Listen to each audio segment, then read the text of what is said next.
Bonjour à tous, ravi de vous retrouver pour un nouvel épisode de Chef, le portrait tant attendu de Bruno Verjus.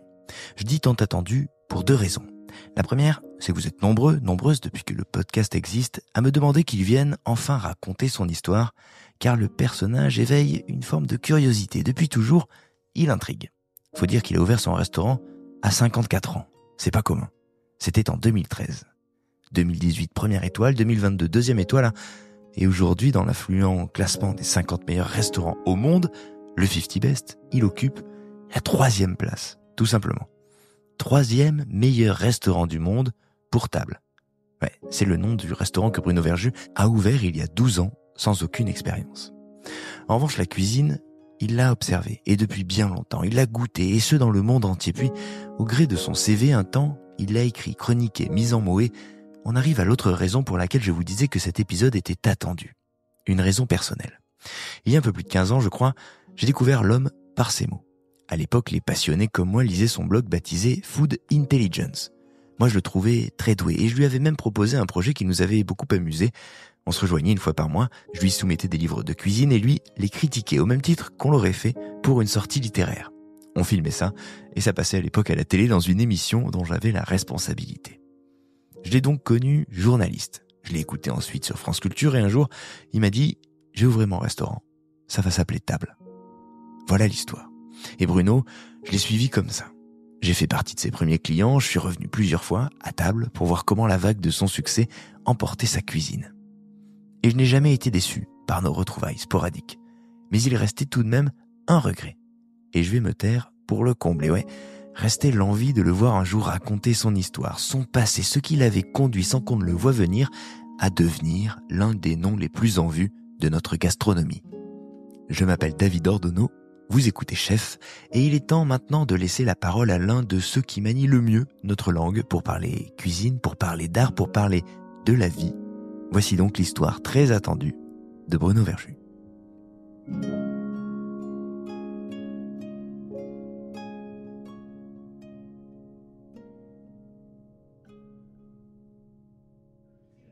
Ce qui est intéressant, c'est que tu sais jamais où ça démarre, en fait. C'est un peu comme quand tu écris un livre. C'est-à-dire qu'au bout d'un moment, quand t'as avancé dans ta vie, tu réfléchis, et c'est là où il y a, où ce qui n'avait aucun sens jusque-là, d'une certaine façon, prend sens. C'est-à-dire, tu te dis, mais il y a une logique qui conduisait tout ça.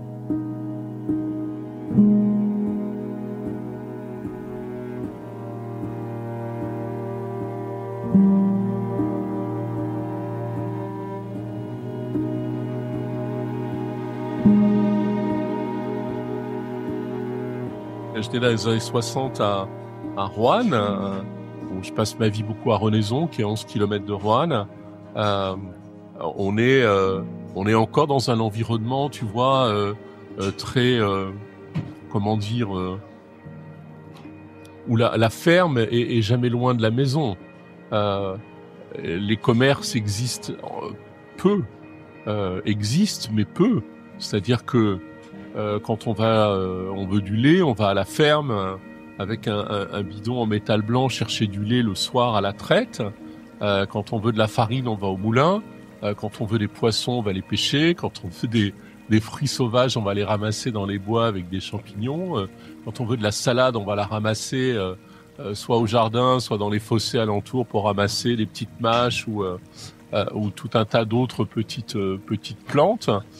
Comme des cressons de terre, tu vois, voilà, toutes ces choses-là.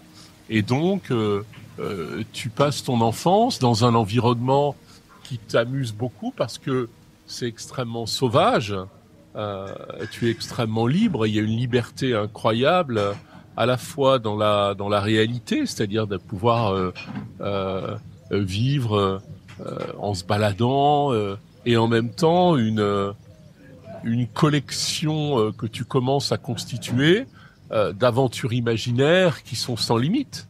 Et moi, je me souviens petit, quand j'étais petit, à cette époque-là, pendant les vacances, on m'obligeait, comme tous les enfants de cette époque-là, je pense, à faire la sieste.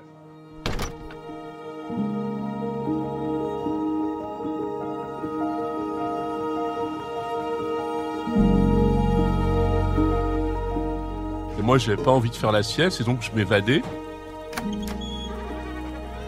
discrètement. C'est une grande maison et je partais vivre des aventures dans la rivière.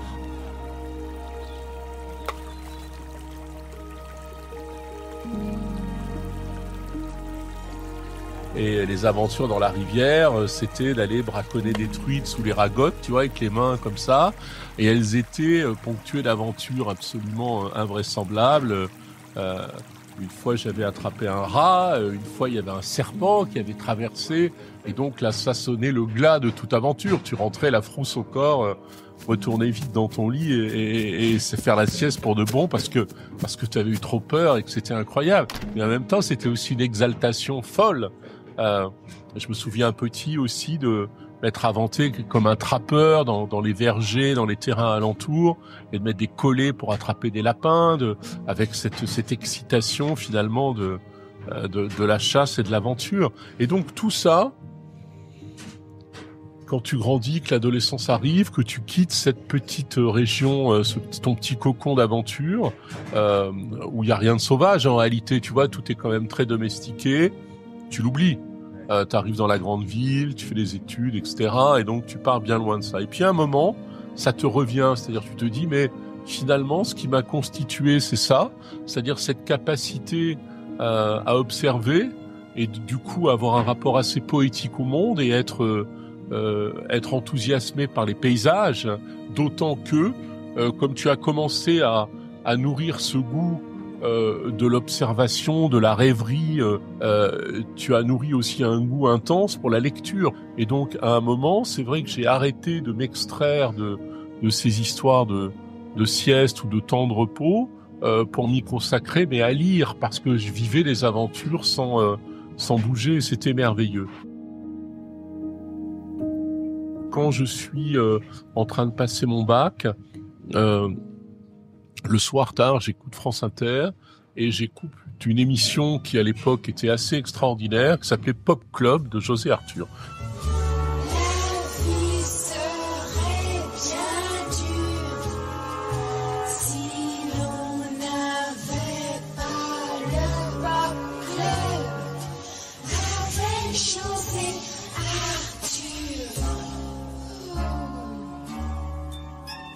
Et un jour, José Arthur, il dit « La France profonde commence à Montluçon et se termine à Roanne. » Et là, je me dis, tu vois, mais je le prends, tu vois, comme un choc absolu en me disant « Mais t'es pas au bon endroit, quoi. Tu vois, ça va pas aller. » Et donc, c'est aussi une des raisons qui me pousse à partir dans le monde, à découvrir autre chose en disant on n'est pas condamné. Je le sens comme une condamnation, tu vois, on n'est pas condamné par là où on est né. On peut, alors malheureusement si, globalement, parce que je vois ça détermine beaucoup de choses. De tous mes amis de l'époque, de lycée, tu vois, il y en a peut-être 2-3 qui se sont échappés, mais tous les autres sont restés. Donc ça nécessite aussi d'avoir le courage de l'aventure. Et peut-être que j'ai eu ce courage de l'aventure par ces aventures que je vivais petit et où finalement j'agrandissais l'horizon, c'est-à-dire j'étais dans l'action et dans l'horizon de l'aventure, mais je considérais qu'il était bien plus grand que celui qui était à ma disposition, et que les lectures m'avaient ouvert aussi cette possibilité d'imaginer, d'aller voir un peu au-delà, de l'autre côté, sans avoir peur, sans dire mais je vais pas y arriver. Et donc ça a conduit ma vie. C'est-à-dire que jamais je me suis posé la question au préalable, avant de prendre une décision, et si j'y arrivais pas.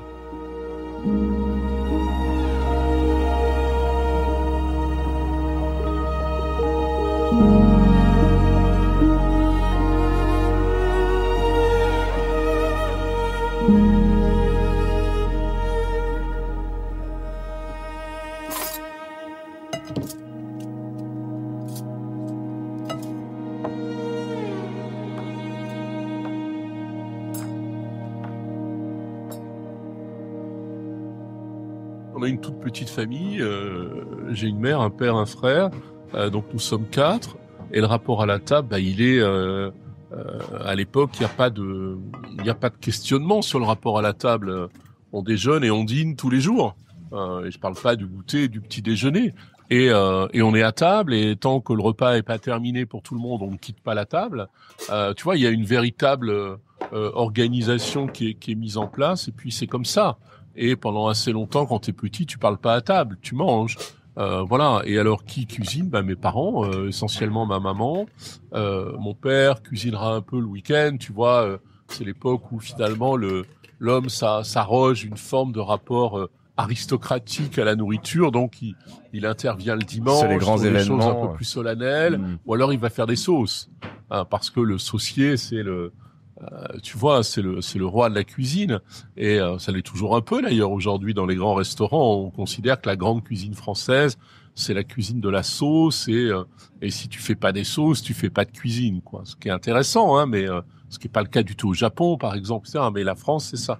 Et donc voilà. Et donc on est nourri très simplement. C'est une famille assez modeste, mais on mange toujours très bien. Et encore une fois, il y a un rapport au quotidien à la nourriture. C'est-à-dire, tu manges une salade le midi, c'est que tu allais la ramasser à midi moins le quart au jardin, que tu l'as nettoyée, assaisonnée et tu la manges.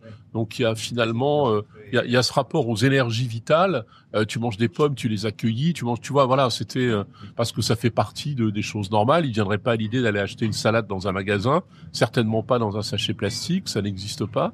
Et donc voilà, tu vois. Et puis il y a ce rapport encore au monde presque avant moyenâgeux, où finalement dans cette région-là, il n'y a pas de frontière entre le cultivé et le sauvage. C'est-à-dire que tu peux aller ramasser une salade dans le jardin que tu as cultivé, et puis à côté ramasser une poignée de mâches dans le talus, tu vois, ou des orties pour faire des orties avec des œufs, qui est une chose que j'aime toujours infiniment. Et donc du coup, tu sais pas, mais ça implémente ton goût, et ça implémente probablement aussi le rapport que j'entretiens et qui est très particulier, qui est confirmé des années plus tard par mes séjours en Chine, à l'énergie des aliments, c'est-à-dire où tu sens que ce qui va te nourrir, et ce qui va te nourrir bien, c'est des vibrations énergétiques, et parce qu'elles sont en harmonie, en rapport avec toi. Et que une des choses que je déteste le plus au monde, et je l'ai compris tardivement, notamment par beaucoup de restaurants et de grands restaurants que je n'aimais pas, que je n'appréciais pas, où je me sentais pas très à l'aise en réalité, c'est parce que la cuisine y était morte.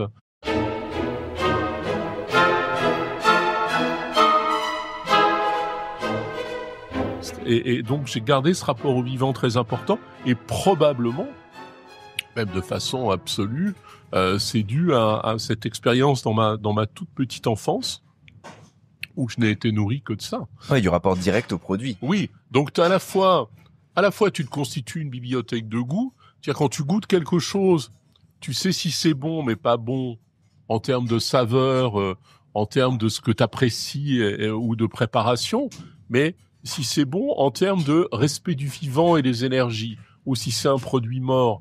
Et par exemple sur les fruits, c'est très évident et tout le monde peut faire l'expérience. Tu vas cueillir un fruit sur l'arbre et tu vas le manger, et ce fruit va être rafraîchissant. Tu vas sentir qu'il va t'hydrater. Même si c'est un fruit très sucré, tu vas pas sentir le sucre. Tu vas sentir l'hydratation et les vibrations. Pourquoi? Parce que la sève continuait à tourner dans le fruit et dans l'arbre. Si tu cueilles le même fruit et que tu le manges 3 jours après, ce sera un fruit, mais il se passe plus rien. Et là, tu vas avoir le sucre ou les déséquilibres, etc. Et tu te rends compte qu'en réalité, il ne t'hydrate pas. Voilà, c'est ça, c'est un produit mort. Et donc, pour moi, c'est quelque chose de fondamental dans ce qui m'a construit un peu plus tard.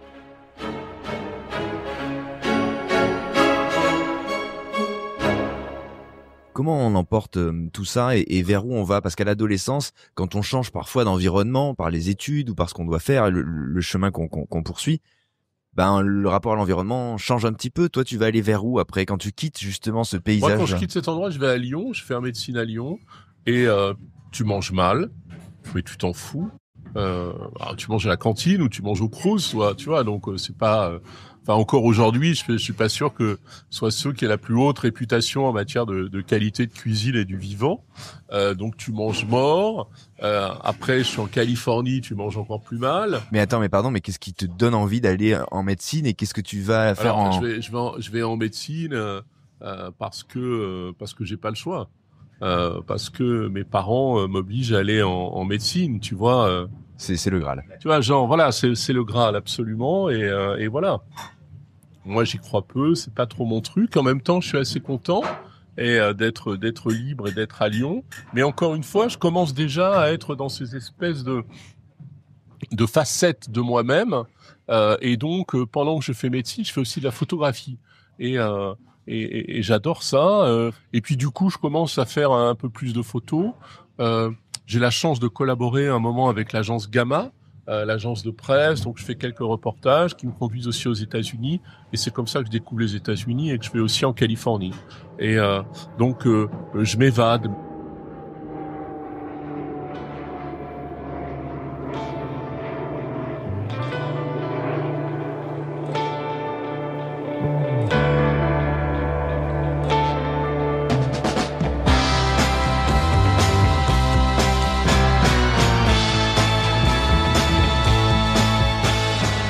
Donc, quand tu as une idée, tu dois la poursuivre. Ne pas écouter ce que les autres vont te dire, parce que la terre entière va te dire « Ah non, mais arrête », etc., etc. Et dire « Mais non, mais moi j'y vais, quoi, j'y crois. » Et voilà. Et donc, à la condition d'être extrêmement consistant et d'être extrêmement travailleur, on réussit toujours. Sauf à avoir vraiment la pire des idées, auquel cas, ça va encore aider plus que d'aventure, parce que... au moins, tu auras été au bout et tu vas apprendre terriblement de ton échec. Ça, je l'ai appris vraiment en Californie, où on a peur de rien, en tout cas à cette époque-là, dans les années 80. Et tu y vas pour vivre quoi, là-bas, en Californie? Alors, c'est les rencontres, j'y suis allé déjà, et puis j'y vais pour étudier le marketing et l'entreprise, quoi. Donc là, on a oublié la médecine. Oui, complètement. J'ai quitté médecine et je sens que j'ai envie de faire du business.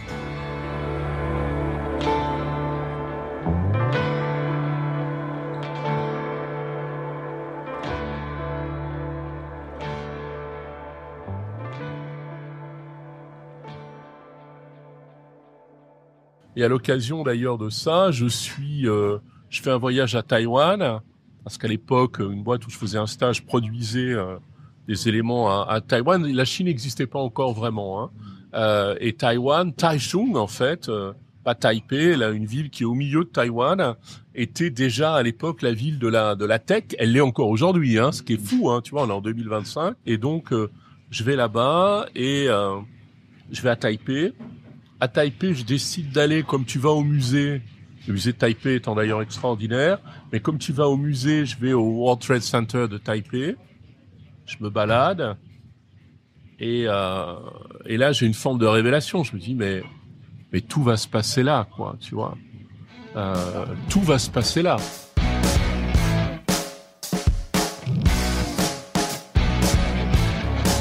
C'est le Far East, quoi.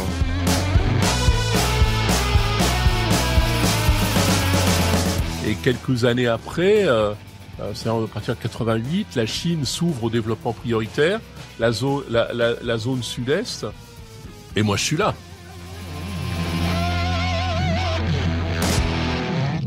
Je comprends qu'on peut tout fabriquer, que personne n'a idée en Europe, en France en tout cas, de ce qui se passe vraiment, que tout le monde cherche à faire des économies et plus de marge, et que des choses qui se vendent 100, on peut les acheter pour 1, les vendre 40, et qu'on est bien moins cher que les autres.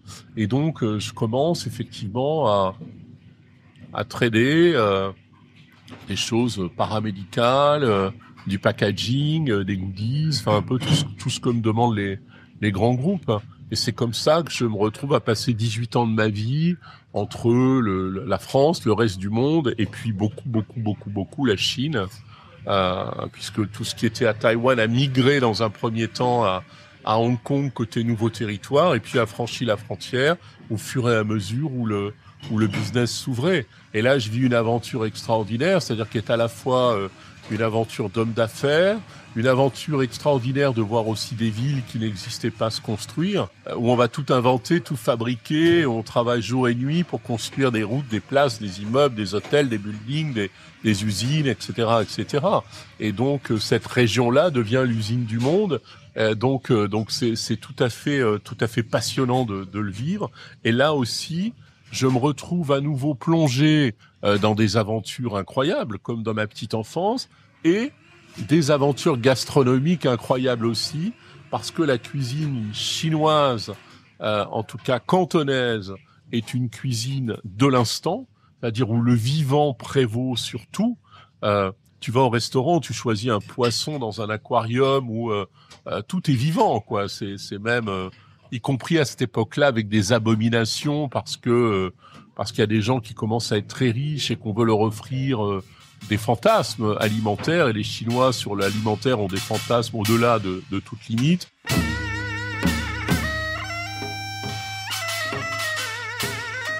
Et donc tu peux aller t'acheter un crocodile, un Bambi, un zèbre, etc. dans une cage et demander qu'on te le cuisine. Donc il y a quelque chose d'un peu obscène et un peu étrange, mais en même temps, cette violence du rapport à l'alimentation pour la fraîcheur, pour les énergies, c'est celle qu'on veut plus voir aujourd'hui.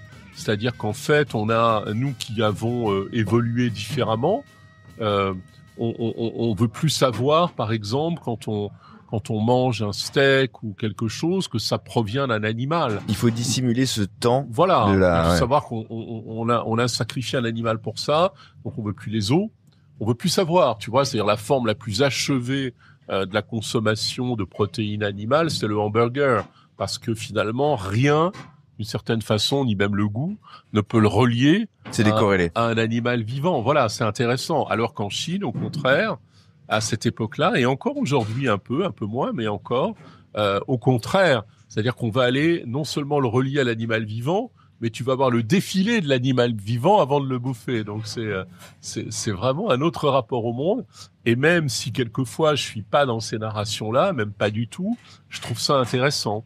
Et d'une certaine façon, ça va venir réalimenter mon imaginaire autour de la nourriture et de la connaissance des produits, et de la connaissance des cuisines, comme je l'avais connu quand j'étais tout petit. Donc, je suis un jeune homme, j'ai 28-30 ans, et je redémarre finalement un nouveau cycle, tu vois, dans ce rapport à l'alimentation.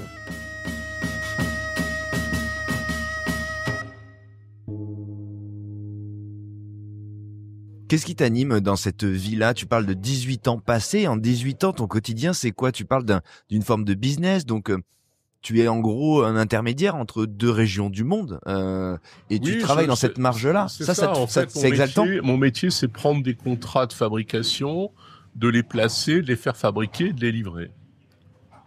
Voilà. Dit comme ça, ça manque d'enthousiasme. On sent qu'il y a eu une exaltation qui était quand même plus... Non, mais c'est intéressant parce que c'est jamais deux fois la même chose. C'est compliqué parce que tu dois assurer la maîtrise complète de l'opération de A à Z et c'est toi qui es responsable financièrement. Donc c'est plus compliqué que faire un placement en banque, tu vois, parce que c'est toi qui gères ton cours et ton niveau de résultat. Donc c'est tout à fait passionnant. On gagne beaucoup d'argent. On s'amuse, on voyage tout le temps. Je fais le tour du monde en permanence, j'ai des clients partout. C'est une vie exaltante. C'est une vie à l'époque qu'aujourd'hui je n'accepterai plus, mais qui à l'époque me ravit pour un petit gars de Rouen, je te signale. C'est-à-dire, je passe ma vie dans l'avion, plutôt en business ou en première, dans des hôtels de luxe, à rencontrer des gens super intéressants et à faire fructifier tout ça. Donc c'est quand même une vie assez marrante. Et à passer son temps à aller manger dans les meilleurs restaurants un peu partout dans le monde. Alors en Chine, il y a une culture de la nourriture qui est un peu comme en France, mais exacerbée. À l'époque, à la puissance chinoise, encore aujourd'hui. C'est-à-dire, si tu as un rendez-vous de business avec quelqu'un à 9h30, la première chose qu'il fait quand tu arrives, c'est on va manger. Et donc, il t'emmène au restaurant. Les restaurants sont ouverts, je pense, à cette époque-là. Peut-être encore aujourd'hui, je ne sais pas, 24 heures sur 24. Donc, à 9h30, tu vas te taper un déjeuner, quoi. Tu vois, mais pas un café avec des croissants. Tu vas manger, quoi. Tout, des plats, voilà. Ça dure 1h30, 2 heures, avec des kampai, avec tout ça. C'est un rendez-vous à 15h, c'est pareil. Enfin, tu vois, c'est vraiment... Et donc, il y a... D'une certaine façon, on veut savoir qui tu es, et de façon un peu ancestrale, dans le rapport aux affaires. Et donc, pour ça, on va te nourrir et te faire boire pour voir comment tu fonctionnes. Comment ça réagit? Et c'est assez amusant. Moi, au début, à cette époque-là, je bois pas. Donc, je suis pas dans ce truc-là. Et puis après, un peu plus tard, je vais avoir des vignes, Château Yvonne. Donc je vais être surentraîné en termes de boissons alcoolisées. Et donc effectivement, les kampai, ils veulent te plier, quoi, si tu veux, pour voir ta résistance à l'alcool. Et moi, je fais 120 kilos, je suis surentraîné, donc au bout de 4 verres, eux, ils comprennent même plus ce qu'ils racontent. Et moi, je suis là, mais on y va, quoi. Tu vois, on fait les kampai, les mecs. Et donc c'est assez amusant. Et au bout d'un moment, ils le savent, donc ils ne le font plus. En disant non, mais attends, on peut pas rivaliser. Ce type-là, on peut pas jouer. Et donc, et encore une fois, c'est un rapport, je trouve, très naturel et très reptilien, très ancestral au rapport humain qui renseigne ou pas, mais en tout cas qui a l'honnêteté il y a une forme d'honnêteté, Ouais. tu vois. Il n'y a pas de filtre. Ouais, et c'est chouette, c'est vraiment chouette. Comment on sort de cette période, comment on sort de cette exaltation, vers où tu vas aller après, comment tu décides de mettre fin à cette époque-là, qui va durer quand même. Quand tu parles de 18 ans. Oui, tu sors, je crois que j'arrête quand j'ai 43 ans, un truc comme ça. Tu sors, t'es lessivé. Ouais. Alors, je veux plus prendre l'avion, je fais les refus d'obstacles, tu vois, je dois prendre un avion, j'y vais pas. T'as plus envie, t'es mort, t'es rincé, tu vois. Cette vie... qui est assez solitaire aussi, non? Parce que quand on t'écoute le raconter, on repense à ton histoire des aventures de l'enfance. Alors, c'est un côté très marrant de se dire, Bruno prend son avion, comme enfant, il allait dans la rivière. Mais il y a une forme de solitude encore. Moi, je suis solitaire. D'ailleurs, aujourd'hui, je vis tout seul, je suis solitaire. Après, je sais faire des tribus. Tu vois, chez Table, là, c'est une tribu. Mais c'est un peu mes enfants. D'une certaine façon, c'est une tribu d'enfants. Mais je sais faire des tribus. Mais moi, je suis solitaire. Mes décisions, je les ai toujours prises tout seul. J'ai été capitaine d'entreprise, patron d'un groupe. Des décisions, t'en prends 60 par jour et t'es tout seul, à la fois dans la décision et dans la responsabilité de la décision et dans le fait que t'es face à tes décisions. Ce que je disais tout à l'heure, c'est-à-dire ces micro-choix conduisent dans un sens ou dans l'autre. Et au bout d'un moment, c'est un peu ça. C'est une très bonne question parce que tu dis comment on en sort? On en sort parce qu'à un moment, on a l'impression que le fardeau est trop lourd, que t'en as marre de porter la vie de tout le monde, de milliers de personnes qui dépendent de toi, tu vois, et que t'as envie de plus avoir d'agenda. D'ailleurs, aujourd'hui, je déteste les rendez-vous. Tu vois, j'essaie de n'avoir jamais de rendez-vous parce que c'est quelque chose que je n'aime pas.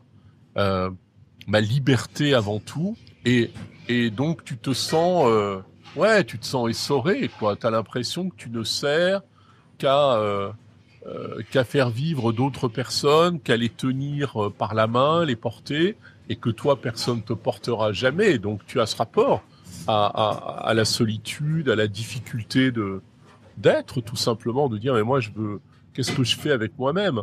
Et donc, quand j'arrête de bosser pendant 4 ans, quasiment, je fais rien. Je lis. On dit toujours, tu sais, quand j'aurai le temps, je m'arrête, puis j'irai les livres que j'ai pas eu le temps de lire. Bon. Moi, je l'ai fait.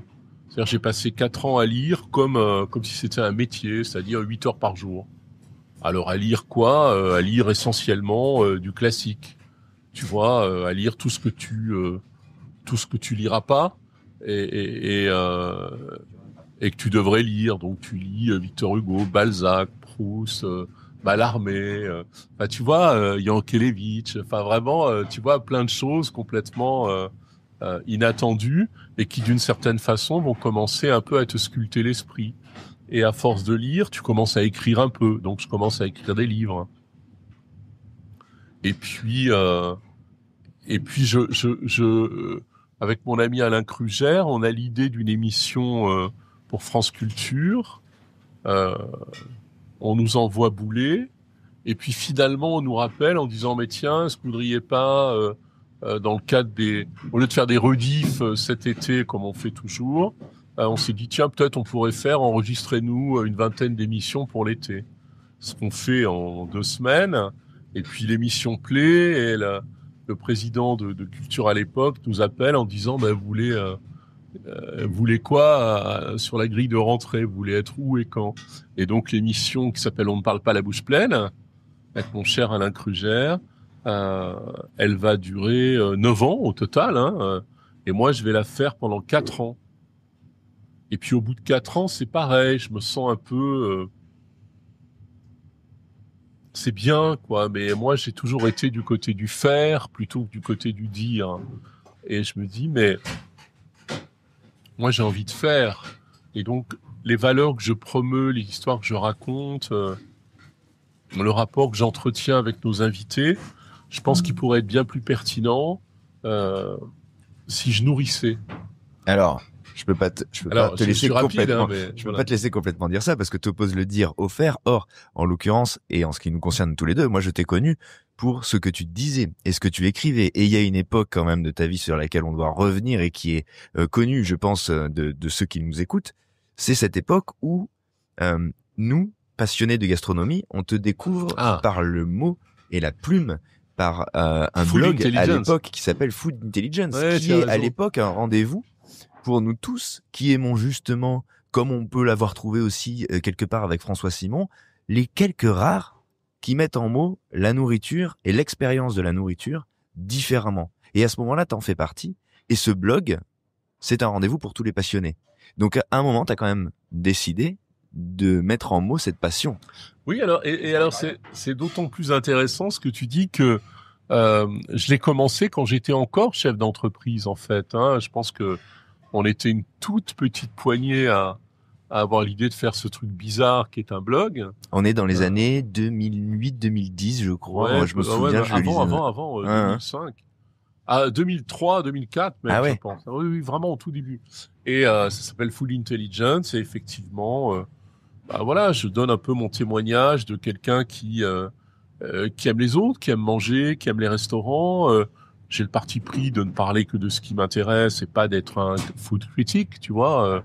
Ce que j'ai jamais compris d'ailleurs comme métier d'être un critique food, pour moi c'est un non-sens. Et donc pourquoi c'est un non-sens ? Parce que c'est un non-sens, parce qu'encore une fois c'est un point de vue. Même si tu es journaliste, c'est un point de vue, c'est-à-dire que tu as soit une ligne éditoriale, soit oui, souvent la plupart des food critiques, ils ont la ligne éditoriale de leur journal ou leur propre rapport eux-mêmes à la consommation et au rapport avec les restaurants. Et donc c'est très pipé. Oui, c'est pas pipé, mais je veux dire le verre est dans le fruit et c'est pas grave. C'est normal, je veux dire tout voilà. Mais pour moi, tout ce qui tient de la vie, à partir du moment où ça tient obligatoirement à un moment de la vie, mérite que du coup on promeuve plutôt le sens que la vie, que les coups de dents, que voilà, c'est ça, tu vois. Et d'ailleurs, tu parlais de François Simon, et je trouve que François aujourd'hui avec ses petites vidéos qu'il fait sur Instagram, il a trouvé une narration, un style qui est extrêmement intéressant, qui produit du sens, qui donne lui dit la nourriture est un sentiment, donc je pense qu'on est vraiment au cœur de ça, mais il ne peut pas s'empêcher à la fin de retrouver les travers de la sentence, du critique et de la sentence en disant y retournerai-je, et on s'en fout parce que si lui retourne pas, nous on a peut-être envie d'y retourner, tu vois ce que je veux dire. Et souvent d'ailleurs ce qui anime son y retournerai-je, c'est le montant de l'addition.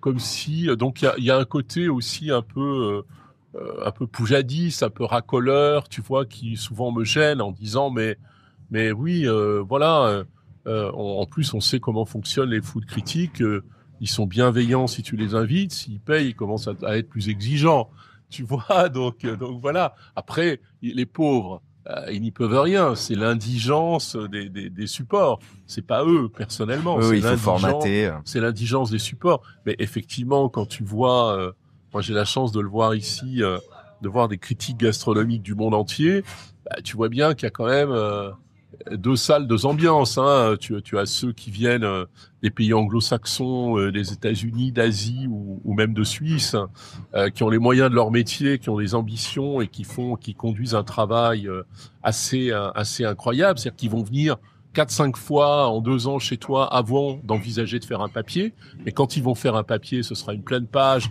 et c'est passionnant. Ils se contentent pas de dire ils ont aimé, ils ont pas aimé, ou c'était cher, c'était pas cher, où il y a quelque chose qui se construit et qui toi te construit aussi. Enfin, tu vois, il y a un rapport et tu dis si je suis lecteur de ça, c'est passionnant parce que l'idée que je m'en fais, c'est pas juste de savoir si j'ai envie d'y retourner, c'est que j'en comprends les subtilités, j'en comprends les choses et je me dis tiens, il y a quelque chose d'intéressant. Et j'aime beaucoup cette vue-là. Mais ça te ressemble. Polysémie, voilà, de la critique, tu vois. Je vais sauter du coq à l'âne, mais c'est un peu la différence, si tu veux, entre les chefs franco-français qui... Bon, moi, j'ai la chance d'avoir 2 étoiles au guide Michelin, mais donc quand tu vois que tu es avec d'autres chefs étoilés, tu sens bien qu'il y a des clans, il y a des écoles, il y a des clubs, il y a des groupes qui se regardent un peu en chien de faïence, qu'il y a des jalousies, qu'il y a des ambitions contrariées, que tout ça est très compliqué. Et en même temps, j'ai la chance aussi d'être dans ce classement qui est le plus puissant au monde et le plus incroyable, qui est le World 50 Best. Et quand on se retrouve tous ensemble, les 50 premiers ou même les 100 premiers du 50, ça n'a rien à voir. C'est-à-dire que il y a beaucoup de restaurants dont tu te sens pas proche, ni de la cuisine, ni des idées. Mais il y a un respect fou parce que tout le monde est passionnant, tout le monde est passionné, amène quelque chose de différent, une vision complètement différente à la gastronomie. Et même si c'est pas ton goût, même si c'est pas ta façon de penser, même si c'est pas ton histoire, c'est super intéressant. Et les gens, il y a une vraie sincérité, il y a une vraie ambition, il y a une vraie envie, il y a un vrai partage. Et donc, ça crée un lien qui, alors que c'est la compétition la plus forcenée au monde, c'est-à-dire les gens tueraient pour être à l'intérieur, parce qu'évidemment, ensuite, en termes d'enjeux financiers, c'est considérable. C'est vraiment être ou ne pas être, mais en même temps, personne se fait la guerre, tout le monde peut s'aider, est ravi de s'inviter, de s'entraider, de se pousser les uns les autres, d'échanger. Tu vois bien qu'il y a le bien commun qui est posé, c'est-à-dire qui est nourrir, qui vient au-delà de toute ambition personnelle, de notoriété, de pouvoir ou d'argent. Et ça me touche, hein. J'aime ça. Mais c'est ce qui te touche depuis le début, parce qu'il y a cette recherche de sens dans la cuisine qui dépasse l'ego. Il y a cette envie d'en être, mais pas au sens personnel, d'en être, d'écrire, de faire avancer aussi, de questionner la discipline, de la regarder de toutes les manières. Et c'est ça, Food Intelligence au début. C'est aussi oui, c'est ça, hein. Regarder, chroniquer, raconter la gastronomie. Je pense que j'ai gardé le même regard finalement. Ouais. Hein. Et je le dis souvent, c'est-à-dire je dis peut-être... je suis le seul chef au monde qui est véritablement assis du côté du client. Tu vois, c'est-à-dire je n'ai jamais quitté cette position. Parce que tu l'as beaucoup été avant d'être chef voilà, aussi. Je l'ai été pendant tellement d'années, et donc je n'ai jamais quitté cette position du mangeur. D'ailleurs, chez Tab, j'ai organisé le restaurant dans sa géographie pour être dans cette position-là. Pour pouvoir naviguer entre les deux espaces. Pour pouvoir observer, pour pouvoir comprendre. Et il y a 8 mois, tu vois, j'ai à peu près quitté mes cuisines, c'est-à-dire que je suis plus dans le rôtissage, dans les cuissons, etc. Parce que j'ai une équipe extraordinaire et qui sont, je leur ai tout appris. Donc aujourd'hui, ils ont grandi, ils sont bien meilleurs que moi. Et puis ils ont l'âge de le faire aussi, tu vois, voilà. Et donc j'ai repris cette position d'observateur. Et je pense que j'ai jamais fait autant évoluer la cuisine de table que depuis l'époque où j'ai su me mettre en recul. J'ai gardé en ça, si tu veux, le rapport au voyage, c'est-à-dire que même te mettre en retrait sur un tabouret à 1 mètre de la cuisine, ça t'éclaircit les idées un peu comme quand je prenais l'avion pour faire un Paris-Hong Kong et où j'arrivais plus facilement à régler les questions que je me posais sur mon activité, sur mes bureaux et mes collaborateurs à Paris, que si j'étais resté à Paris. J'avais besoin de cette distance géographique et de ce décalage horaire, comme s'il était intellectuellement une forme de mise à distance de moi-même par rapport au problème qui me permettait de l'observer mieux, sous toutes les faces, et d'arriver à amener, non, peut-être pas toujours une solution, mais en tout cas, quelque chose d'un peu cohérent par rapport à ce qu'il était, alors qu'avant, je l'avais sous le nez et je le voyais moins bien. Et là, en cuisine, c'est un peu la même chose, sauf que j'ai réduit la distance de 14 000 kilomètres à 1 mètre, ce qui est un gain de temps absolument formidable. Et pour le bilan carbone, c'est mieux. Et c'est mais mieux. Ceci dit, ton histoire de distance, elle est intéressante dans l'exercice du métier de chef, mais elle est aussi représentative de ton histoire, et ce depuis le début. Parce que quand il s'agit d'aller voir un serpent qui nous fait revenir dans son lit, en fait, on revient dans son lit, le rapport à son chez-soi et le rapport à sa sieste, il est différent parce qu'on s'est déplacé. Toute l'histoire que tu nous racontes depuis le début, ce n'est qu'une histoire de déplacement, de regarder la vie et le monde par plein d'endroits. Exactement, parce qu'elle est facettée. Parce que Comme toi. alors aujourd'hui, c'est vrai qu'on est plutôt dans des mondes binaires, hein, malheureusement, c'est-à-dire c'est tu likes pas. Si tu penses autrement, c'est que t'es pas du bon côté. Tu y es pas. Tu vois, voilà, tu peux pas avoir des avis nuancés, prendre les choses, les comprendre, les observer. Aujourd'hui, il faut que tu te positionnes et t'es d'un côté ou de l'autre, quoi. Mais ton histoire, elle l'incarne. Ça, toi, t'incarnes ce côté. Et je trouve ça terrible. Et d'ailleurs, dans la gastronomie française, c'est un peu la même chose. C'est-à-dire que moi, aujourd'hui, je sais pas comment je suis considéré. J'ai assez peu de rapport, si tu veux, avec ce monde-là. Après, c'est aussi de ma faute parce que je m'en mêle pas. Tu vois, je suis pas quelqu'un de très mondain. Donc, je fais pas de trucs sociaux. Je vais pas dans les grands rassemblements, les grands raouts, parce que je suis très timide et que je me sens mal à l'aise et que j'ai pas grand-chose à dire en réalité là-dessus. Et quand j'ai des choses à dire, j'écris un livre. Tu vois, ça me paraît plus puissant. Ou je fais la cuisine. Hein. J'invente des plats. Quand j'ai un truc à dire dans mon métier, je crée un plat. Je donne une narration. Je fais une histoire. Ça raconte qui je suis et ça raconte comment j'ai envie qu'on mange. Donc oui, tu vois, toi-même, tu es en train de sortir le fil d'argent de ma vie dans le tricot que je suis en train de t'offrir. Tu le vois et c'est intéressant. Et que moi, je vois pas toujours en réalité.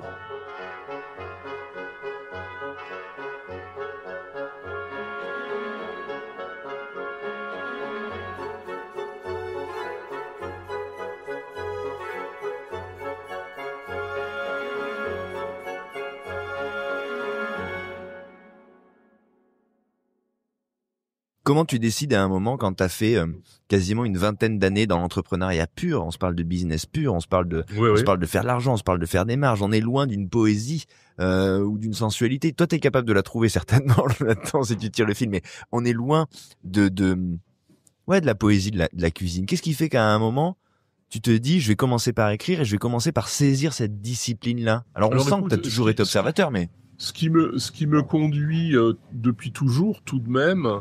Tu vois, même quand j'étais à Roanne au lycée, j'étais proche de gens de théâtre, j'étais proche de peintres, d'artistes,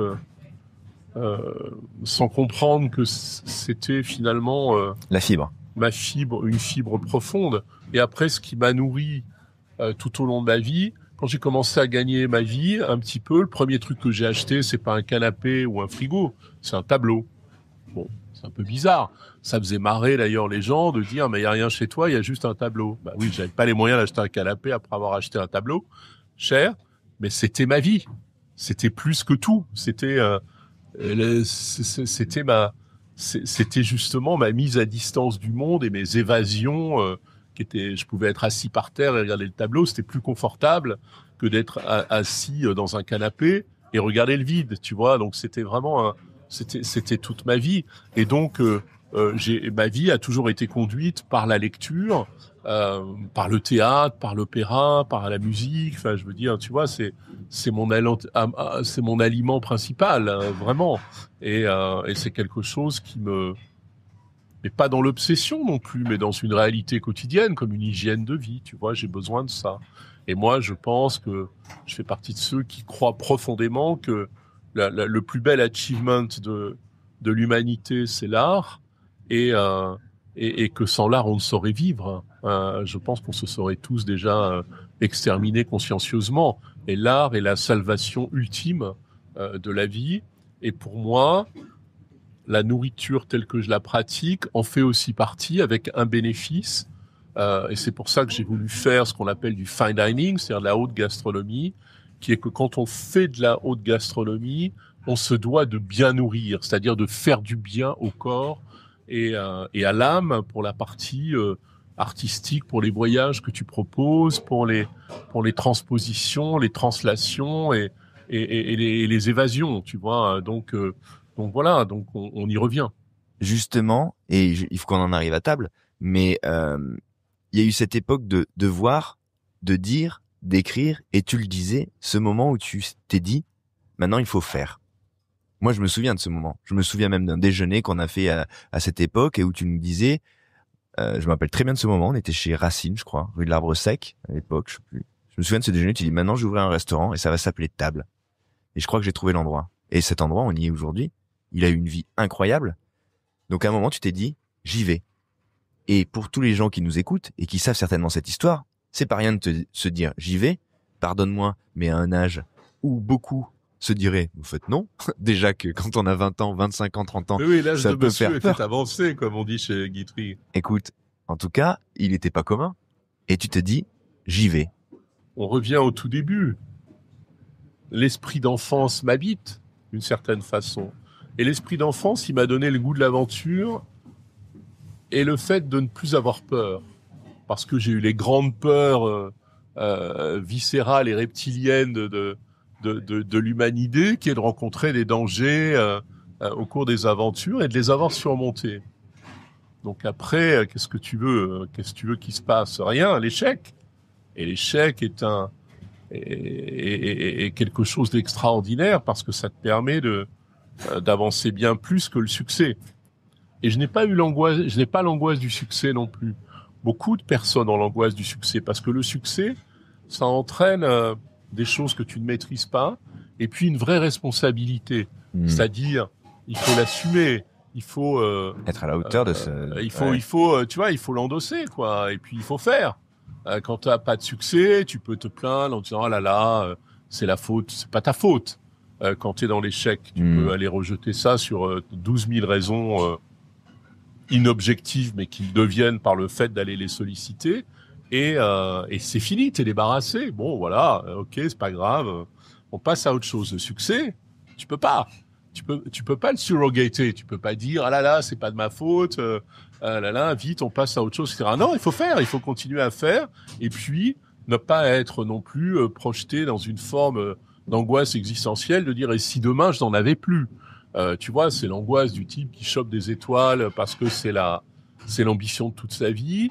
Et il aime ça. Il aime qui va passer le reste de sa vie à angoisser de les perdre. Il aime l'ambition que ce soit l'ambition de sa vie. Il aime ça. Et c'est ça qui le fait vivre, qui le fait bouger.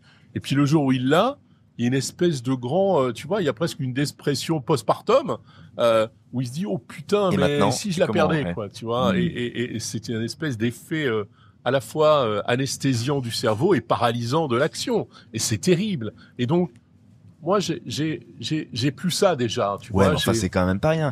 Pardon, mais ouvrir un restaurant, et je vais pas te l'apprendre aujourd'hui, et c'est surtout pas moi qui vais te le dire, mais tu le sais, quand t'appréhendes le faire, c'est quand même quelque chose. Il y a quand même une chaîne, il y a quand même des règles, il y a quand même des techniques. Moi, je le sais pas, en fait.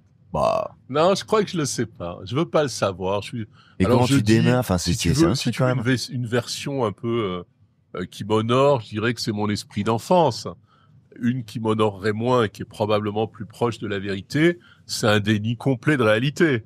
Ouais. Tu vois, de dire bon, voilà, écoute, je fais un restaurant, c'est cool. En fait, c'est tout sauf cool. D'abord, il faut que j'apprenne à devenir cuisinier. Parce que faire à manger pour des copains à la maison qui sont évidemment plein de bienveillance avec ta cuisine parce que tu les invites et que c'est un bon moment à passer. C'est autre chose. Recevoir des clients qui vont payer l'addition, c'est pas pareil. Et puis, ce que je ne sais pas, mais là je le sais vraiment pas, c'est que tu apprends 2 métiers en même temps. Dans mon cas, c'est-à-dire j'apprends le métier de chef, chef avec moi-même d'ailleurs, parce qu'au début je suis tout seul, tu te souviens, avec un commis, et même pas des fois quelqu'un pour nettoyer la vaisselle et une personne au service, ou des fois pas. Et en même temps, j'apprends le métier de restaurateur, c'est-à-dire quelqu'un qui gère un restaurant et qui doit faire face à tout un tas de problèmes. Moi, je me souviens, la première des grandes difficultés quand tu fais un restaurant, c'est quand tu fais un dîner à la maison, tu reçois des amis ou ta famille, tu fais tes petites entrées, 1 ou 2, t'envoies ton plat, t'envoies je sais pas quoi, t'envoies ton dessert ou tes 2 desserts, puis voilà. Quand t'as un restaurant, tout le monde n'arrive pas en même temps. Donc à un moment, il y en a, ils sont au dessert, d'autres, il faut faire les entrées. Et pour toi, c'est impossible mentalement, parce que ta narration, tu l'as déjà avancée par rapport à ce que tu as créé, et donc c'est très compliqué de revenir au point zéro, tu vois, c'est très compliqué. Et puis, dans le même temps, à un moment, on va venir te voir en te disant chef, il y a un client qui est enfermé dans les toilettes, il n'arrive pas à sortir. Et là, ta bulle éclate parce que tu es obligé de te mettre dans une bulle de création, de faire bien, etc. Et là, c'est quelqu'un qui arrive avec une épingle et qui te fait péter ton petit ballon là. Et d'un seul coup, bam, tu te retrouves comme ça. Et tu dis, ah merde, voilà, et hop. Et il faut aller désincarcérer quelqu'un dans les toilettes, quoi. Et où les toilettes sont bouchées. Enfin, c'est toujours des trucs horribles, tu vois. C'est jamais un truc cool. Chef, il y a un client, il est trop heureux, il voudrait vous parler. Non, c'est toujours un truc pratique, chiant, voilà. Et ou chef, il y a un mec qui est en train de voler la terrasse à l'extérieur, tu vois, ça c'est déjà arrivé aussi. Excusez-moi. Ici où les gens se barrent avec la table et les chaises dehors. Et donc tu dis mais waouh, mais non, mais laissez-moi, moi je suis bien, je suis en train de faire la cuisine, c'est magnifique. Et c'est ça. Et j'ai mis 3 ans à apprendre. Je suis assez lent, tu sais. Donc tu disais tout à l'heure, j'ai commencé tard. Oui, j'avais 54 ans. Je suis lent.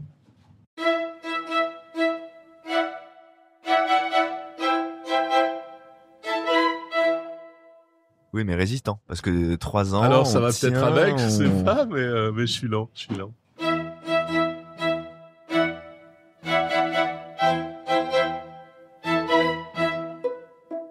En fait, tu avances vers rien, c'est-à-dire que moi, j'ai jamais été tu continues ton chemin. Obsédé par les awards ou tu vois ou les distinctions ou les récompenses. Je pense qu'on ne peut pas faire la cuisine de façon intelligente et qui produise du sens si on le fait comme un sportif de haut niveau qui veut des médailles. Il y en a plein, hein. Il y en a qui marchent. Il y en a plein. Et qui les décrochent, ces médailles. Bien sûr. Mais et moi, j'ai pas ce tempérament-là, tu vois. Je suis pas.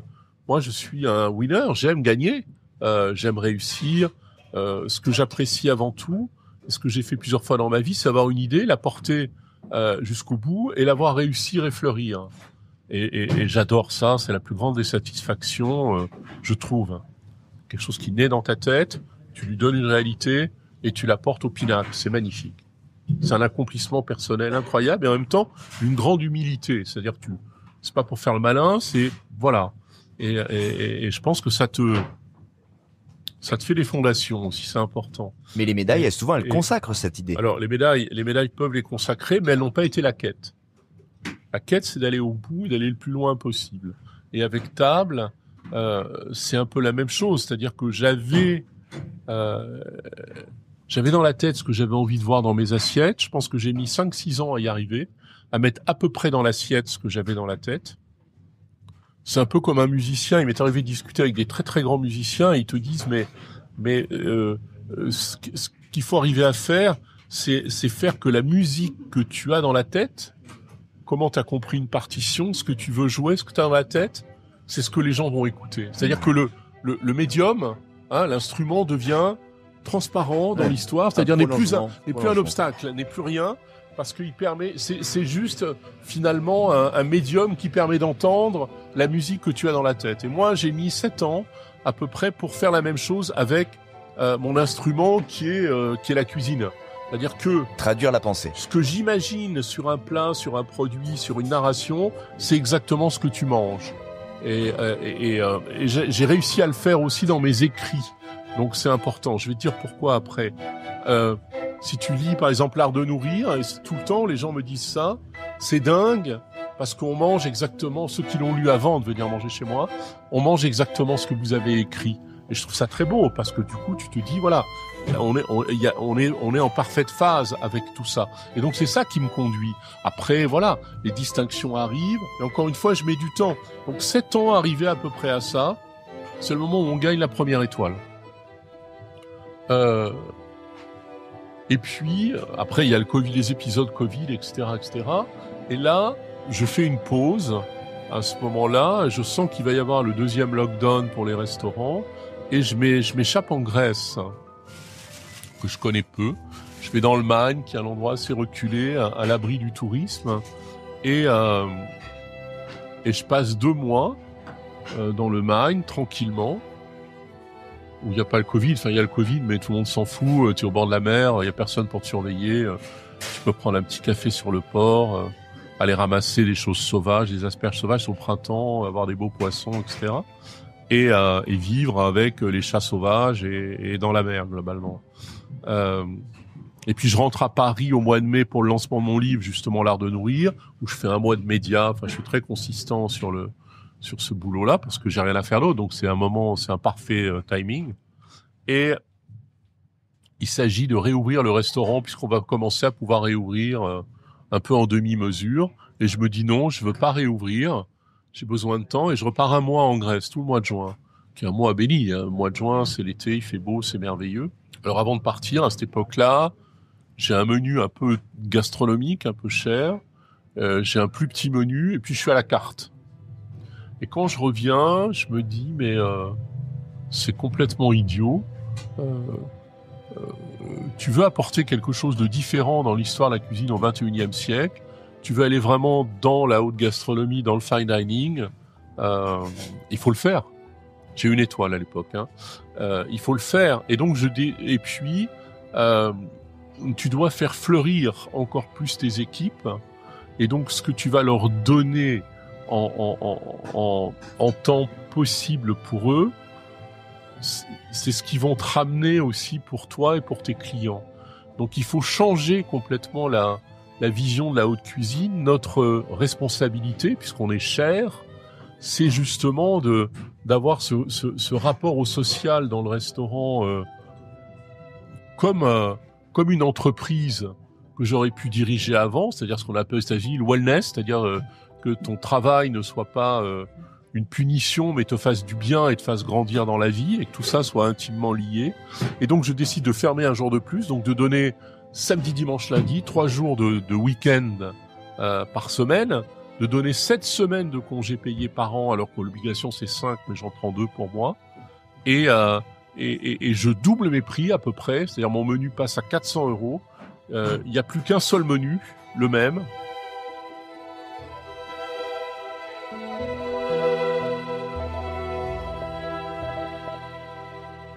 Et je fais un menu en me disant ce qui est important, si je veux vraiment partager ce que j'ai dans la tête, c'est d'être capable de construire une narration complète. Voilà l'histoire. Et qui soit parfaitement équilibrée et juste.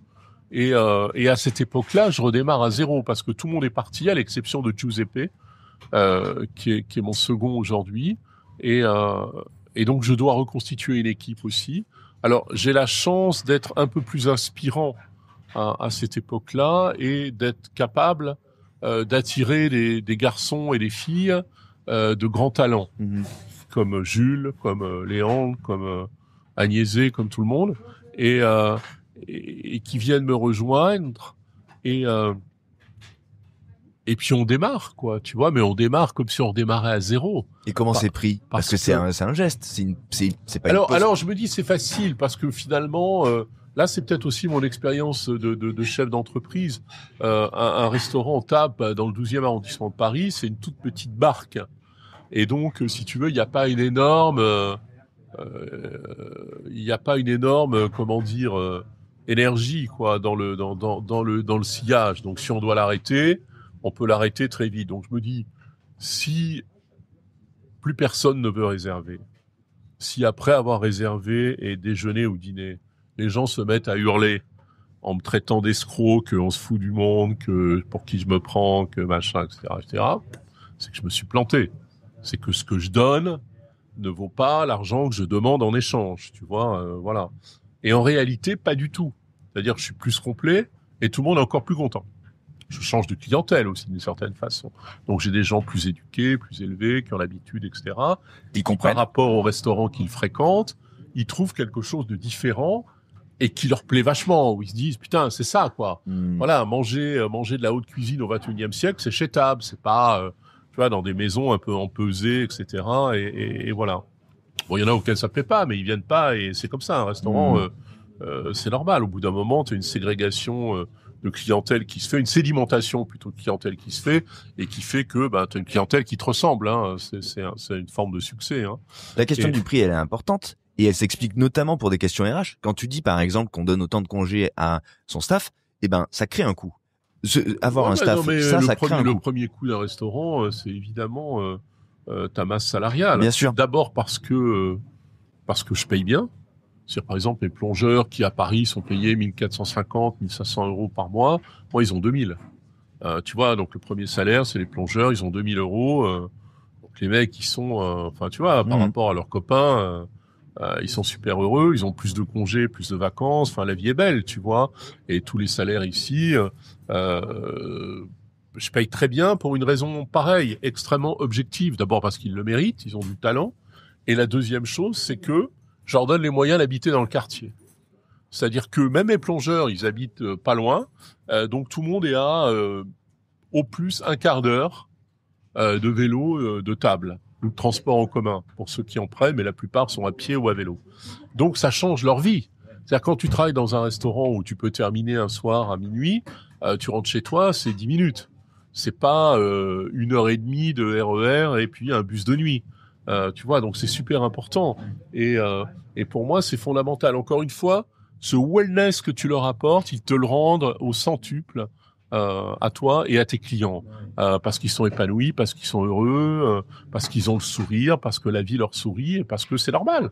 Ils sont jeunes, encore une fois, c'est notre métier. Et je pense que c'est la responsabilité de la haute cuisine, c'est de faire fleurir et épanouir ces équipes qui sont les jeunes de demain. Qu'est-ce qu'ils vont faire, ces petits demain? Ils auront leur restaurant, ils auront leur carrière, ils ont entre 22 et 30 ans. C'est là le moment où voilà. Et moi, mon rôle de patron, là, cette fois, c'est de les porter le plus haut possible et de les amener à avoir la plus belle vie et la vie la plus complète possible, débarrassés de beaucoup de soucis. Enfin, ils en ont certainement, mais en tout cas, moi, j'essaie de veiller à ce que les soucis principaux, c'est-à-dire l'argent, la qualité de vie, le temps de repos, le temps d'épanouissement, je leur offre.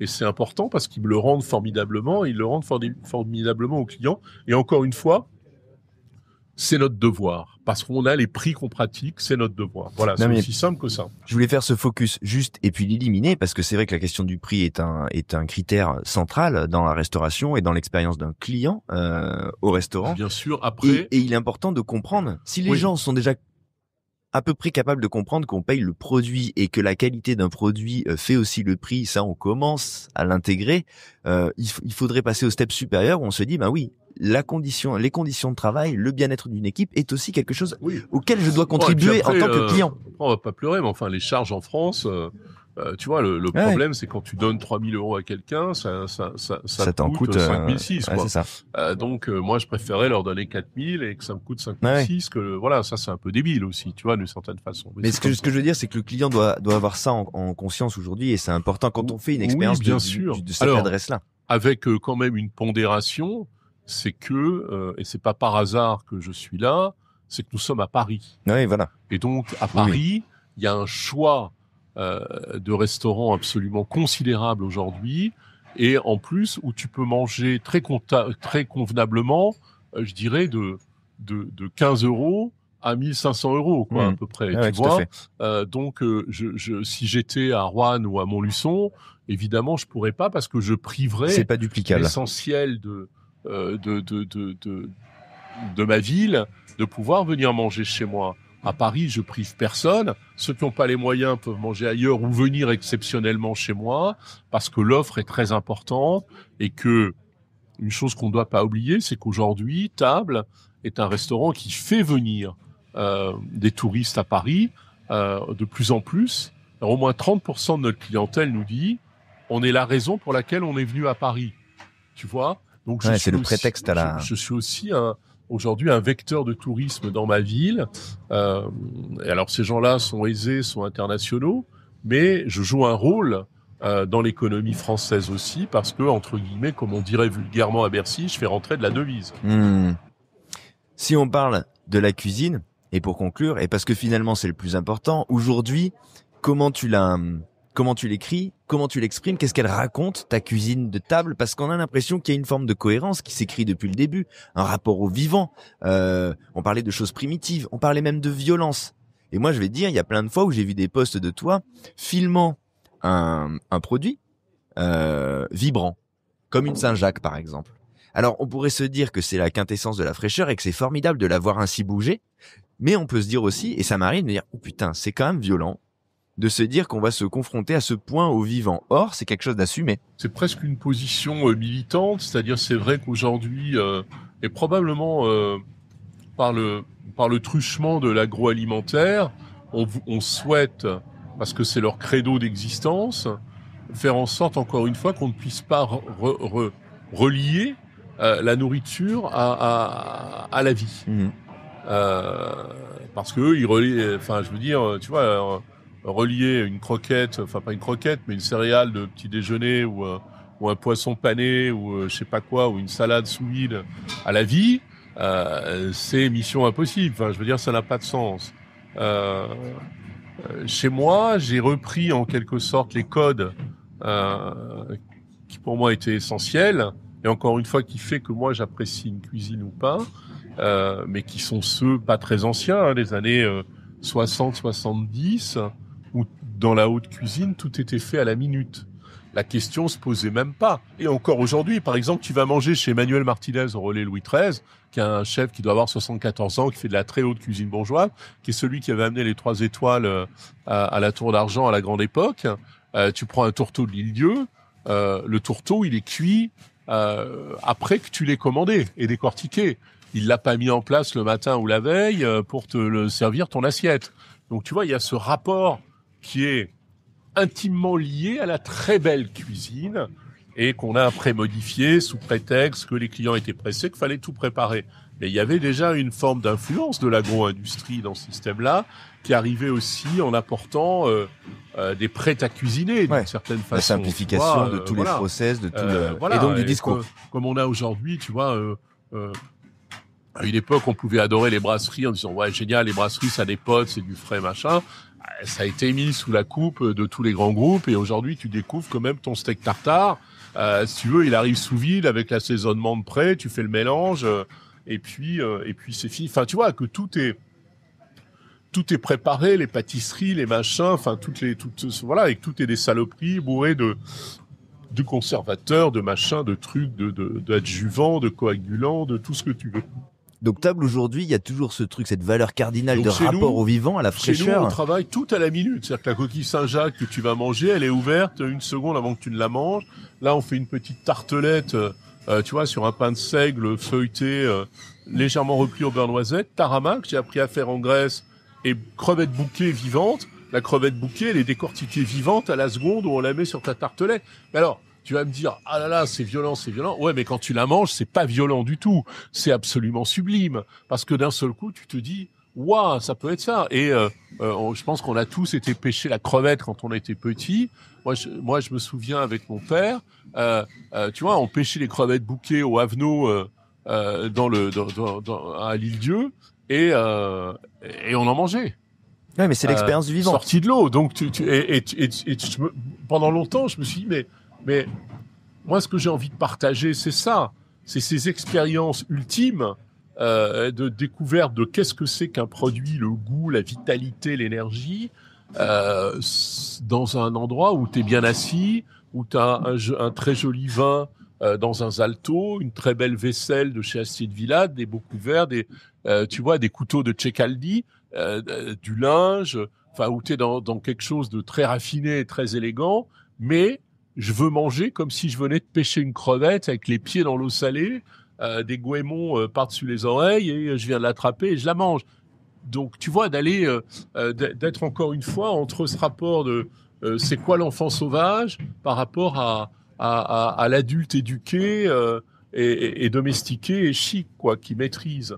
Et donc c'est ça qu'on partage. Alors, une fois je fais un petit saut en arrière, une fois que j'ai décidé de partir dans cette idée du fine dining, après, ça a été assez rapide en réalité. Donc déjà, ça a fonctionné. Ensuite, 4 mois après, on a attrapé la 2e étoile. Bon, mais encore une fois, je l'ai pas fait pour attraper une 2e étoile. Et on est rentré dans ce classement du Festibest en position 77, ce qui était aussi un game changer. Tu vois, tu te dis putain, je fais partie des 100 meilleurs restaurants du monde. Table, 12e arrondissement, rue de Prague, quoi. Tu vois, donc voilà. Et l'année d'après. On reprend, enfin, on nous confirme la 2e étoile, et là, on passe de la position 77 à numéro 10 au monde. Donc là, tu comprends pas trop, tu vois, tu dis waouh, c'est-à-dire tu rentres dans le top 10, et dans le top 10, il n'y a que des blockbusters, c'est-à-dire c'est que des restaurants hyper célèbres, avec des chefs qui sont des superstars mondiales, etc. Enfin, tu vois, vraiment... Alors là, je veux bien que tu fasses pas la course pour ça, mais néanmoins, quand on te dit que t'es le 10e du monde, je comprends pas. C'est quand même. Non mais tu sais pas, moi j'ai rien fait. J'ai pas. Mais c'est vertigineux. J'ai pas invité des gens, j'ai pas organisé des tours de visite en avion, j'ai pas les moyens. Je suis un petit restaurant à Paris 12, moi, tu vois. Donc voilà. Et l'année d'après, cette année, donc l'année dernière, en 2024, on passe de 10 à 3. Donc là, on est numéro 3 au monde. Donc là, je suis dans le top 3. Sachant que le numéro 1, il est plus là, donc je suis numéro 2, quoi, d'une certaine façon. Tu vois, le numéro 2, on pourrait dire, devient numéro 1 et moi numéro 2. Et tu te dis, mais comment c'est possible? Enfin, c'est incroyable, tu vois. Et qu'est-ce que tu as envie de faire de ça? Qu'est-ce qu'on fait de ça? On fait rien. C'est-à-dire, on continue à faire bon, à être concentré sur son art. On est un peu plus complet. Voilà, il y a de la liste d'attente. On est complet tout le temps. On s'interroge plus de savoir si on a du monde ou pas. En tout cas, le soir. Parce que le midi, il y a toujours pas grand monde. Mais voilà. Et c'est cool, tu vois. Voilà, on le prend comme du bonheur. Les équipes sont fières, ça les booste, c'est merveilleux. Et toi, à partir du moment où, encore une fois, c'est le chef d'entreprise qui te parle, à partir du moment où ton carnet de commandes est rempli, t'es content. Hein, c'est comme un gros souci en moi de savoir est-ce que je pourrais faire mes fins de mois ou pas. Bon, tu sais que tu vas les faire et que, grosso modo, t'es quand même pas dans la mauvaise direction. Et donc, on continue. Et ça te permet d'aller plus loin, en réalité. Et c'est là où tu me retrouves toujours dans cette quête qui est pas une quête de torture existentielle, qui est juste une quête de pousser ton idée jusqu'au bout de ce que tu avais prévu de la pousser. Et j'avais mis beaucoup de temps à construire avec mes équipes un menu. C'est très compliqué, un menu. Pour qu'il soit équilibré. C'est-à-dire que tu es très bien mangé, mais que tu te sens plus vivant en sortant de chez moi qu'en étant arrivé. Alors que la plupart des restaurants gastronomiques, quand tu sors, t'es plus mort que quand t'es arrivé. T'as juste envie d'appeler l'ambulance. Et chez moi, c'est un peu le contraire. Et en même temps, t'as assez mangé. Enfin, je veux dire, t'es pas mort de faim en disant merde, il y avait une bouchée par plat, j'ai pas mangé. Et donc d'avoir une narration qui soit cohérente, qui t'emmène, qui te prenne la main et qui te fasse vivre énormément d'expériences, énormément de goût, énormément de choses, et qui, avec une vraie cohérence, puisque moi je change mon menu tous les jours, donc tous les jours faut réinventer ça. Et puis voilà, et puis qu'il fasse que c'est ni trop ni pas assez. Compliqué. Mais qu'est-ce qui t'anime? Ça prend du temps. Mais oui, mais ça on pourrait dire que tu y es arrivé à trouver cet équilibre, ça, cette écriture. Puis alors après, je me suis dit mais c'est pas assez. J'en ai marre d'écrire la carte tous les jours pour raconter les mêmes conneries, tu vois, machin, etc. Et je me suis dit mais c'est comme dans un roman, c'est comme dans un livre, ou c'est comme dans mes plats. C'est-à-dire, c'est une narration multiple qui se lie pour faire une histoire. Et donc, moi, j'ai mon histoire, celle que j'ai envie de raconter à mes clients. Et puis, mes équipes de salle ou de cuisine, ils ont leur histoire, leur appropriation par rapport au plat. Donc, c'est la narration qu'ils doivent apporter à table, qui peut être développée ou pas en fonction du client. C'est-à-dire qu'on n'impose pas une narration ou un storytelling qui prend 3 heures en disant « et plongez bien la cuillère jusqu'au bout », etc., toutes les choses qu'on déteste. Mais en fonction de la réceptivité du client et qu'est-ce qu'il a envie de connaître, de savoir raconter les choses telles qu'elles sont. Et moi, d'écrire une carte qui serait un peu la carte ultime, c'est-à-dire où je raconte tout sans rien vraiment raconter de la réalité de ce que tu manges, puisque c'est pas mon travail, c'est le travail de mon équipe du restaurant. Et donc là, pour les vacances d'hiver, je me suis aussi, on a pris 3 semaines, je me suis complètement isolé une semaine, je suis resté à Paris et je l'ai écrite. Donc c'est une forme de codex, parce que avec ça, ils peuvent transposer tous mes plats à leur façon s'ils ont besoin, et ça restera dans ma narration et dans ma pensée. Ouais, il y a un ADN de table. Voilà, et donc c'était un travail considérable que j'avais envie de faire, mais que je n'avais jamais réussi à faire, et que là j'ai réussi à faire, et j'en suis très heureux, parce que pour moi, tu vois, maintenant, ça y est, la boucle est bouclée. Je suis allé au bout de ce que je peux faire dans cette histoire table. Il y a une géographie de table définie. Voilà, et je suis allé tout au bout de ma pensée. Alors, ça veut pas dire que je suis allé au bout de rien, mais en tout cas de ce que moi j'étais capable de faire par rapport à ce projet, je l'ai achivé. Bon, voilà. Et donc demain? Et demain, ça va venir. Mais alors quoi? Qu'est-ce qu'on va écrire du coup? Mais demain on continue. Je veux dire, les équipes sont là. Maintenant, tu vois, je leur donne aussi la main pour qu'ils puissent apporter de plus en plus de choses. Moi, je suis là, je les aide, et puis voilà. Je pense que maintenant, on a le droit aussi un peu tu vois, de se laisser porter un peu par la vague et de pas vouloir la grimper. Ça y est, à mon sens, on est arrivé au sommet de la vague. On verra cette année si on est numéro 1 au monde. Si on est numéro 1 au monde, Mazel tov, ça veut dire que, tu vois, là, on a tout achivé, on peut pas aller plus haut, on peut pas aller plus loin. On dirait, ah oui, mais 3 étoiles. Non, 3 étoiles, on est dans le 12e arrondissement de Paris, même si le Michelin a une immense modernité dans son rapport aux hommes et à la cuisine.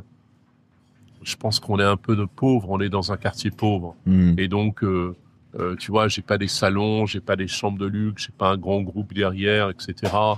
Et puis, ce serait un non-sens de mettre 3 étoiles dans l'Est parisien. Je suis le seul restaurant en 120 ans à avoir eu 2 étoiles dans l'Est parisien. Donc, l'Est a changé, mais quand même, tu vois. Donc, aujourd'hui, on est heureux, on continue, on lâche pas. J'essaie toujours de travailler les plus beaux produits du monde, de toujours trouver des produits absolument exceptionnels, d'être très fluide. J'ai aucune limite. Je suis créatif comme j'ai envie. Je change les choses comme j'ai envie. Je fais ce que je veux comme je veux. Et à partir du moment où ça rend mes clients heureux, il y a aucune limite. Ouais, ça, c'est magnifique parce que c'est là. Alors, tu vois, Baudelaire disait de la contrainte naît la création. Aujourd'hui, je pense qu'on a dépassé le niveau de contrainte et que la création, elle est pure.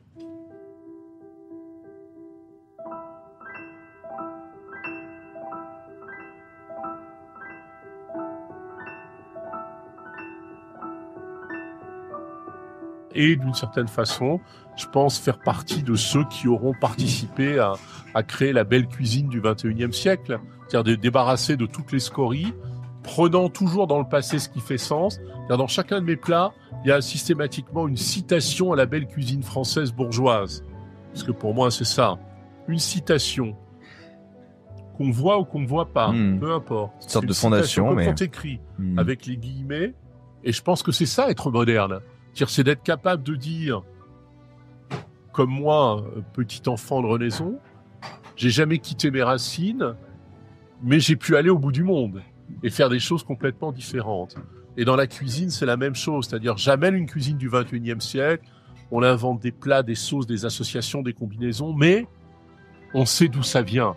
Et tu vois, et ça, c'est super important. Ouais. Il y a ce patrimoine et aujourd'hui, il y a la liberté. Il y a personne pour te dire d'aller à la sieste. Sans avoir à rendre de compte, simplement le compte que l'on rend, c'est notre honnêteté, notre joie et l'amour qu'on porte. Et ce désir irrépressible de nourrir, qui emporte tout.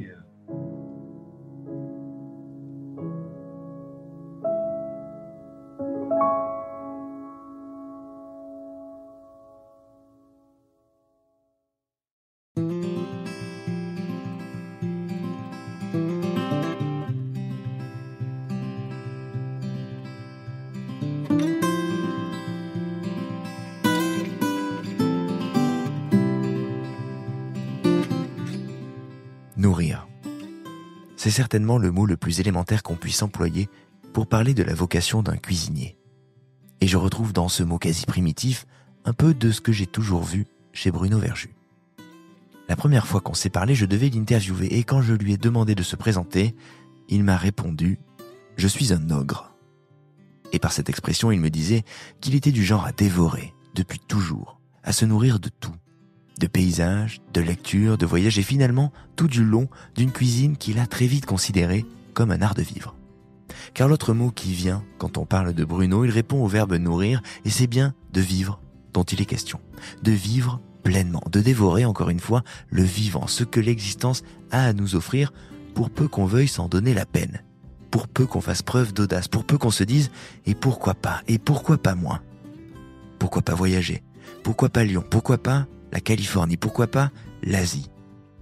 Pourquoi pas écrire un livre, un blog? Pourquoi pas, tiens, une émission de radio? Pourquoi pas ouvrir un restaurant? Alors, pas pour briller, juste, comme il dit, pour toucher le plaisir suprême de voir une idée devenir réalité. Merci, mon cher, d'avoir partagé ton histoire et ta vision, d'avoir parlé ainsi cuisine et création. Merci à toutes et à tous d'avoir écouté cet épisode. Envoyez-moi vos commentaires sur votre plateforme d'écoute ou sur notre compte Instagram @chef au pluriel podcast au singulier. Notez-le, ce podcast, si ce n'est pas déjà fait. Partagez, vous le savez, c'est votre soutien qui fait notre succès. Chers amis de la gastronomie, je vous dis à très vite. Abonnez-vous d'ailleurs si ce n'est pas déjà fait, car cette semaine, il va y avoir des nouveautés. Alors prenez soin de vous, cuisinez bien sûr, faites le marché et restez connectés à votre podcast préféré. À très vite. sur Chef. Salut!